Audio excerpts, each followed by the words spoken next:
Last year, when the All Blacks were playing the Springboks at the Cape Town Stadium, Western Province Rugby was in charge of the test, and they made it possible for season ticket holders like myself to get our tickets for free.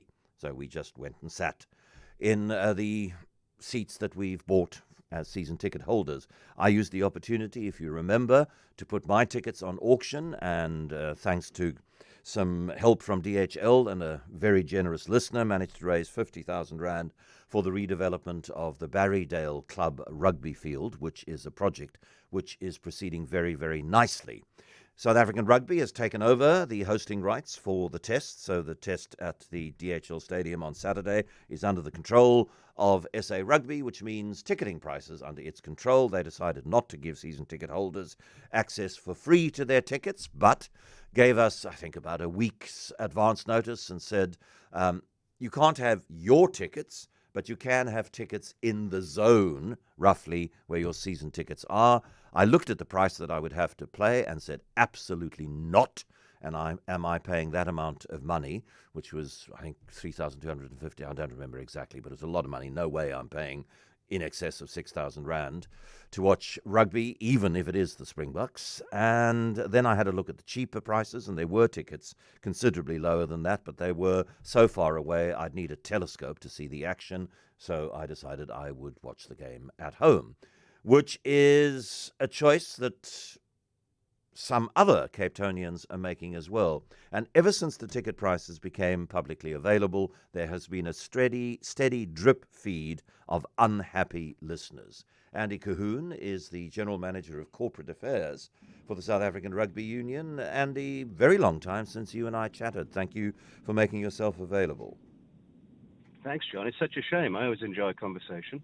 Fear it, but enjoy it. Okay.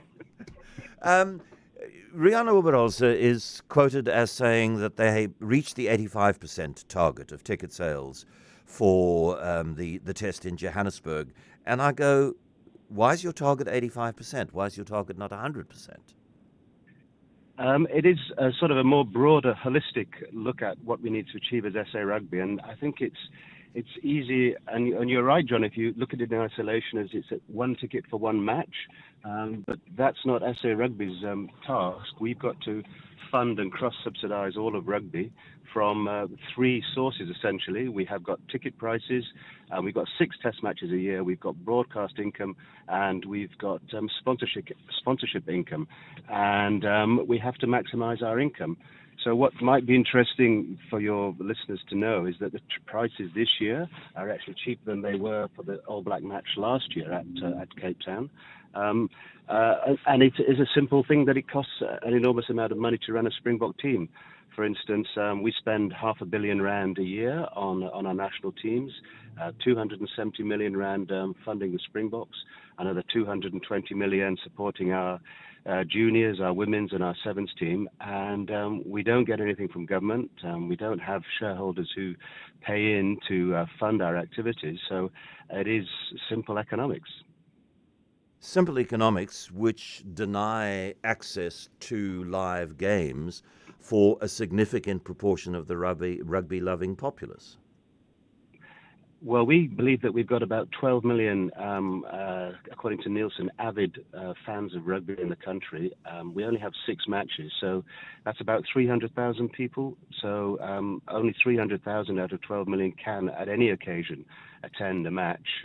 We do believe that because of programs like yours, radio shows, sport shows, broadcast, social media, there is access to what's happening on the field, but it is actually only a limited opportunity for people. Certainly if you're in Cape Town and you can't travel, you've got one chance a year, but you're one of about, how many people in Cape Town? 1 million people, 500,000 who might wish to go to the game, so it's not generally freely and easily accessible anyway, regardless of price. Yeah, but I mean, Andy, if there are 500,000 people in Cape Town who would like to be at the game, then the stadium should be full. Then your pricing structure should ensure that the stadium is full, which it's not. That's a fair point, John. We've got 3,300 tickets available this morning. We do acknowledge that maybe we got our categorization wrong. You've probably heard this many times before from other rights holders that the most expensive tickets are the ones that sell most quickly.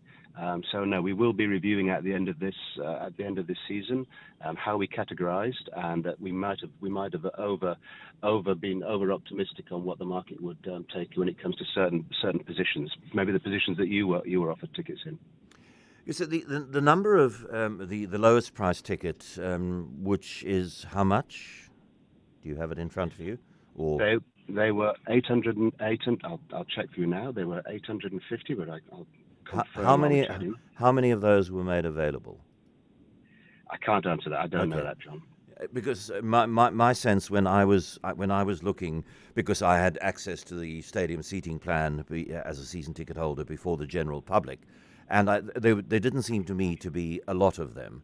And so, I mean, essentially what is happening is that the corporatization of rugby is excluding some of rugby's most passionate followers, for whom 880 rand, even that is a figure which is kind of out of reach.